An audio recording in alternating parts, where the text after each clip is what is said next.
Hello students, I hope you all are doing well. So students, आज हम BSOG 171 की unit 7 को discuss करेंगे, कास्ट एंड क्लास। इसमें हम 4 टॉपिक कवर करेंगे। सबसे first introduction, second varna and caste, इसमें 2 पॉइंट्स और है, features of caste system and nature of caste system. Third social classes in India, इसमें 4 पॉइंट है, the impact of British rule on class formation in India. Second, growth of social classes in India. Third, social classes in rural India. Fourth, social classes in urban India. And last, relationship between caste and class. सबसे पहले हम इसके introduction की बात करते हैं। देखो, इसके इंट्रोडक्शन में बताया गया है कि कास्ट क्या होती है। देखो, कास्ट होती है कि भाई कास्ट हमें अपनी पर्सनल चॉइस से चूज़ करने का मौका नहीं मिलता। जिस भी फैमिली में हम बर्थ लेते हैं, ठीक है, जिस भी ग्रुप में हम बर्थ लेते हैं, उसी की जो कास्ट होती है वही क्या हो जाती है, हमारी कास्ट हो जाती है। ठीक है, नेक्स्ट टॉपिक है वर्ना एंड कास्ट। देखो, वर्ना एक संस्कृत टर्म है जिसका मीनिंग होता है कलर या फिर कैटेगरी, कि आप किस कलर के हो या फिर आप किस कैटेगरी के हो। ठीक है, इसमें देखो 4 वर्णास बताए गए हैं। सबसे पहले ब्राह्मण्स। देखो, ब्राह्मण्स क्या होते हैं, पुजारी, जो कि क्या कराते हैं, आपकी पूजा वगैरह कराते हैं। ठीक है, क्षत्रियास होते हैं आपके वॉरियर्स होते हैं, रूलर्स होते हैं जो कि प्रोटेक्ट करते हैं अपनी सोसाइटी को। और ठीक है, और विश्यास होते हैं आपके मर्जेंट्स होते हैं, फार्मर्स होते हैं। ठीक है, शूद्रास होते हैं आपके लेबर्स होते हैं, जो भी सर्विस प्रोवाइडर्स होते हैं। ठीक है, इनकी कैरेक्टरिस्टिक्स क्या हैं कि देखो भाई, सब कास्ट है, मतलब जितने भी कास्ट मैंने अभी बताए, उन सब के क्या है, डिफरेंट डिफरेंट काम है। ठीक है, तो क्या है कि जिस भी कास्ट का जो भी है उसको अपनी रिस्पॉन्सिबिलिटी निभानी ही पड़ेगी। ठीक है, देखो कास्ट में इसमें जट्टी का एग्जाम्पल दिया गया है। देखो, जट्टी क्या है, कास्ट है। ठीक है, इसकी कैरेक्टरिस्टिक्स है कि भाई आप क्या है कि अगर जट्टी फैमिली में आपने बर्थ लिया है तो आपको उनके सारे रिलीजन, सारे कल्चर, सब कुछ आपको उनका मानना ही पड़ेगा। ठीक है, इनका प्रोफेशन होता है ब्लैक स्मिथ का काम करते हैं ये, वीवर्स का और पॉटरीज का काम करते हैं। ठीक है, और सबसे इम्पोर्टेंट कि ये सिर्फ अपने ही ग्रुप में शादी कर सकते हैं। नेक्स्ट टॉपिक है फीचर्स ऑफ कास्ट सिस्टम। देखो, सबसे फर्स्ट है हेरिडियल फीचर्स, कि भाई आपको कास्ट क्या है, बाय बर्थ मिलती है। आपकी कोई भी पर्सनल चॉइस नहीं होती कि मुझे इस कास्ट में पैदा होना है या मुझे ये वाली कास्ट चाहिए, नहीं, वो आपको बाय बर्थ ही मिलती है। ठीक है, जो भी आपकी कास्ट है उसके अकॉर्डिंग आपके काम डिवाइड है, तो आप अपनी रिस्पॉन्सिबिलिटी उसके प्रति पूरी अच्छी तरह निभाओ। ठीक है, और आपको कोई अधिकार नहीं है कि आप दूसरी कास्ट में शादी करो।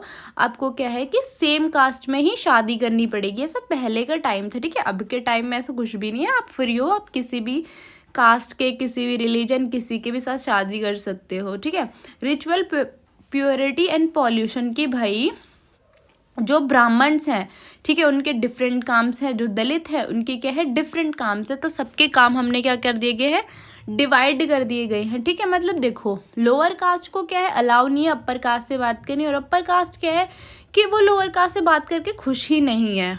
नेक्स्ट टॉपिक है नेचर ऑफ कास्ट, कि भाई जैसे मैंने अभी आपको बताया कि कास्ट हमें बाय बर्थ मिलती है, हम अपनी इंडिविजुअल चॉइस हमारी नहीं होती है इसमें कुछ भी। ठीक है, और हमें शादी भी उसी कास्ट के पर्सन के साथ करनी होती है। हमारे पास जो चॉइस होती है वो बहुत ही लिमिटेड होती है। ठीक है, ज़्यादातर अरेंज मैरिजेस होती हैं। ठीक है, तो जैसे अगर आपकी हाई कास्ट है तो आपके पास ज़्यादा फैसिलिटी होंगी, अगर आपकी लो कास्ट है तो आपके पास कम फैसिलिटीज़ होंगी। ठीक है, नेक्स्ट टॉपिक है सोशल क्लासेस इन इंडिया। देखो, जो हमारी अपर क्लास है, ठीक है, वो क्या है कि भाई गवर्नमेंट के डिसीजंस में भी पार्टिसिपेट कर सकती है। उसके पास क्या है कि बहुत ज़्यादा इनकम है। ठीक है, उसके पास अच्छी एजुकेशन है, हेल्थ केयर, उसका जो लिविंग स्टैंडर्ड है वो भी कैसे अच्छा है, उसके जो उसके जो कनेक्शंस हैं वो भी कैसे हैं, बहुत ही पावरफुल कनेक्शन है, और उसका बिजनेस भी बहुत अच्छा है, और उसके सोशल नेटवर्क भी बहुत अच्छे हैं। ठीक है, जो मिडिल क्लास है उसमें इसका जो इकोनॉमिक स्टेटस है वो मीडियम है। ठीक है, उसके पास ठीक ठीक एजुकेशन सिस्टम है भाई, वो मतलब इतना है कि वो अपना गुजारा क्या है, अच्छी तरह कर सकता है। ठीक है, वो ज़्यादातर क्या करता है, IT सेक्टर में अपना डेवलपमेंट करता है। ठीक है, वर्किंग क्लास का इकोनॉमिक स्टेटस होता है कि जैसे जो ब्लू कॉलर जॉब होती है, जैसे फैक्ट्री वर्कर्स हो गए, आपके लेबर्स हो गए, आपके ड्राइवर्स हो गए। ठीक है, ये क्या है कि भाई इनसे काम ज़्यादा कराते हैं और इनको पैसे हम क्या है कम देते हैं, और इनके पास इतनी कुछ सर्विसेज भी नहीं होती, इतनी ना अपॉर्चुनिटीज़ होती हैं।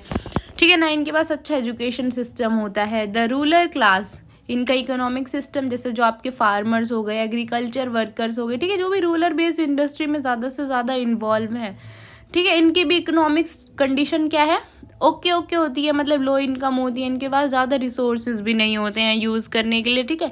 अगर इनको ज़्यादा पैसे चाहिए तो क्या है, इनको भाई या तो मनी लैंडर के पास जाना पड़ेगा या फिर बैंक में जाना पड़ेगा।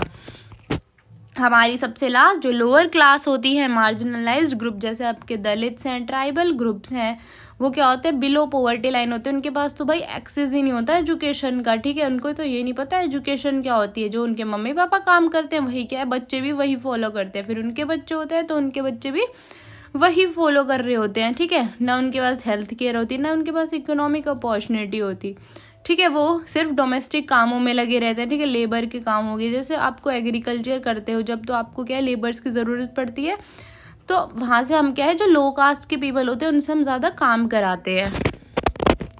नेक्स्ट टॉपिक है the impact of British rule on class formation in India. देखो, जो ब्रिटिश रूल था तो उनने क्या किया था, वेस्टर्न स्टाइल एजुकेशन को इंट्रोड्यूस किया था, कि मतलब स्कूल्स खोले थे जिसमें क्या है कि उनके मतलब ब्रिटिशर्स के बच्चे पढ़ सके, ठीक है, कॉलेजेस खोले थे, उनने ज़्यादा से ज़्यादा मिडिल क्लास कि प्रोफेशन जैसे लॉयर्स, टीचर्स, ठीक है, इनके एजुकेट करना शुरू कर दिया था। तो उससे हमें क्या हो गया था, एक तरह से बेनिफिट हो गया था कि हमें भी पता चल गया था कि वेस्टर्न स्टाइल एजुकेशन होती क्या है, ठीक है। फिर जब ब्रिटिशर्स चले गए तो हमने उसी से क्या है, अपना बेनिफिट लेना शुरू कर दिया, मतलब हमने अपनी कंट्री के बच्चों को भी पढ़ाना शुरू कर दिया, ठीक है। ग्रोथ ऑफ पीसेंट क्लास, जैसे उनने क्या किया था, इंडिगो और जूट और कॉटन की फार्मिंग कर दी थी, तो जब वो चले गए थे तो उससे हमें बेनिफिट हो गया था, हमने क्या है उसी को बहुत ज़्यादा हाई प्राइस में सेल किया था, ठीक है। उनने क्या है बहुत सारी इंडस्ट्री सेटअप करा दी थी अपने बेनिफिट के लिए यहाँ पे, ठीक है, तो हमारी इकोनॉमिक ग्रोथ हो गई थी उसकी वजह से ही, ठीक है। उनने क्या किया था सबसे लास्ट में कि भाई उनने देखा कि ओ अब तो ये हम पे भारी पड़ रहे हैं, तो उनने हमें डिवाइड एंड रूल की पॉलिसी में बांट दिया, कि मतलब कास्ट के बेसिस पे उनने हमें डिस्क्रिमिनेट करवा दिया, ठीक है। नेक्स्ट टॉपिक है growth of social classes in India. देखो भाई, जो हमारी अपर क्लास होती है वो क्या होती है, ज़्यादातर बिजनेस में इन्वॉल्व होती है, ठीक है, अपनी खुद की इंडस्ट्रीज उनने खोली होती है। जो हमारी मिडिल क्लास होती है वो सिर्फ ज़्यादा अपने प्रोफेशन में, जैसे स्मॉल बिजनेस ओनर्स हो गई, वाइट कॉलर वर्कर्स हो गए, ठीक है। और जो हमारी वर्किंग क्लास है, जैसे ब्लू कॉलर वर्कर्स है, आपके फैक्ट्री लेबर्स हो गए, ठीक है। रूरल क्लास जैसे जो हमारे स्मॉल फार्मर्स है, ठीक है, स्मॉल लैंड लॉर्डर्स है, सॉरी लैंड होल्डर्स हैं हमारे, ये सब, ठीक है। मार्जिनलाइज क्लास जैसे आपके दलित है, आदिवासी है, आपको तो पता ही है कि भाई ये सिर्फ फॉरेस्ट वगैरह पे इन्हीं पे डिपेंड होते हैं अपने जीने के लिए, ठीक है। नेक्स्ट टॉपिक है social classes in rural India. Rich farmer, देखो जो रिच फार्मर होता है, पहली बात तो उसके पास बहुत ज़्यादा मॉडर्न टेक्नोलॉजीज़ होती हैं, ठीक है, तो वो मॉडर्न टेक्नोलॉजी करके क्या है कि अपनी खेती जो है बहुत ही अच्छी तरीके से करता है, जिससे उसको ज़्यादा से ज़्यादा बेनिफिट होता है, ठीक है, उसकी प्रोडक्टिविटी इंक्रीज होती है। जो मिडिल क्लास फार्मर्स होते हैं उनके पास तो भाई जो ज़मीन होती है वही कम होती है, ठीक है, तो वो सिर्फ इतना ही कर पाते हैं कि वो अपनी फैमिली को एक ठीक ठाक सा लाइफस्टाइल दे सके, ठीक है। स्मॉल एंड मार्जिनलाइज्ड फार्मर्स, भाई इनके पास तो या तो ये किराए पे ज़मीन लेते हैं, या अगर इनके पास होती भी तो वो बहुत ही ज़्यादा थोड़ी होती है, कि बस सिर्फ जो भी अनाज वगैरह है वो सिर्फ उनकी फैमिली के लिए ही हो, ठीक है, ना उनके पास कोई टेक्नोलॉजी होती है, ना उनके पास कोई इरिगेशन फैसिलिटी होती है। नेक्स्ट टॉपिक है social classes in urban India. देखो भाई, जो हमारी सोशल क्लासेस है उनको डिफाइन किया गया है इनकम के बेस पे, ऑक्यूपेशन के बेस पे, उनके एजुकेशन के बेस पे, और उनके पास कैसे रिसोर्सेज है उस बेस पे, ठीक है। तो जो हमारी अपर क्लास है वो क्या है, डोमिनेट करती है पॉलिटिक्स को, ठीक है, उनका अपने कल्चर को, अपने डिसीजन मेकिंग को, ठीक है। जो हमारी अपर मिडिल क्लास है वो कैसी है, उसकी इकोनॉमिक ग्रोथ क्या है, ओके है, मतलब वो अपना जो लिविंग स्टैंडर्ड है उसका अच्छा लिविंग स्टैंडर्ड है, ठीक है।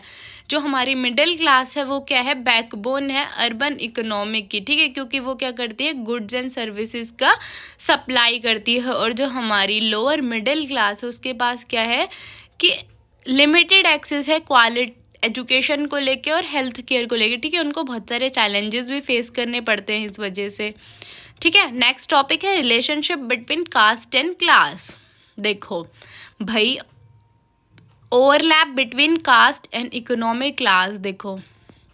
देखो भाई, जैसे हमारे जो ब्राह्मण्स है, ठीक है, क्षत्रियास है, विश्वास है, उनके पास क्या होता है कि अच्छा लैंड होता है, अच्छी एजुकेशन होती है, उनके पास क्या इकोनॉमिक एडवांटेजेस होती है बहुत सारी, ठीक है। जो हमारी अपर और मिडिल क्लासेस में आते हैं, ठीक है, जो हमारा लोअर क्लास है, जैसे आपके दलित हैं, शेड्यूल्ड ट्राइब्स हैं, शेड्यूल कास्ट के पीपल हैं, उनके पास क्या होता है, बहुत ही कम रिसोर्सेज होते हैं, ठीक है। वो सिर्फ क्या है कि भाई अपना लिविंग स्टैंडर्ड इम्प्रूव ही नहीं कर पाते, तो इस वजह से हमने क्या है, उनको रिजर्वेशन दे रखी है कि भाई आप भी क्या है, अपर क्लास के बिल्कुल बराबर आ जाओ, ठीक है। कास्ट एज अ बैरियर, देखो बहुत सारे लोग जो है ना, वो कास्ट के बेसिस पे बहुत ज़्यादा भेदभाव करते हैं कि अच्छा जी मैं तो ये हूँ और सामने वाला पर्सन तो लो कास्ट का है, मैं क्यों बात करूँ इससे। अगर उनको कोई अपॉर्चुनिटी भी मिल रही होती है तो क्या करते हैं, अपर क्लास वाले वो अपॉर्चुनिटी खुद ही ले लेते हैं, ठीक है, उनको किसी अपॉर्चुनिटी लेने ही नहीं देते, मतलब बहुत ज़्यादा भेदभाव करते हैं इस पे, ठीक है।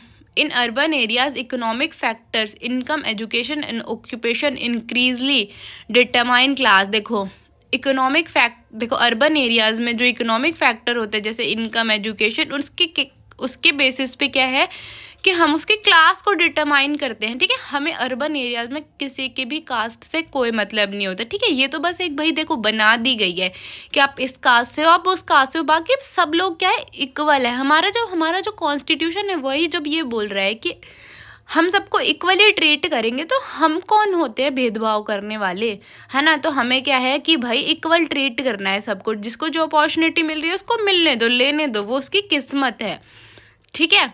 आई होप कि आपको यूनिट समझ आई होगी। अगर फिर भी आपको कोई डाउट है तो आप मेरे से कमेंट्स में पूछ सकते हैं। And thank you for watching.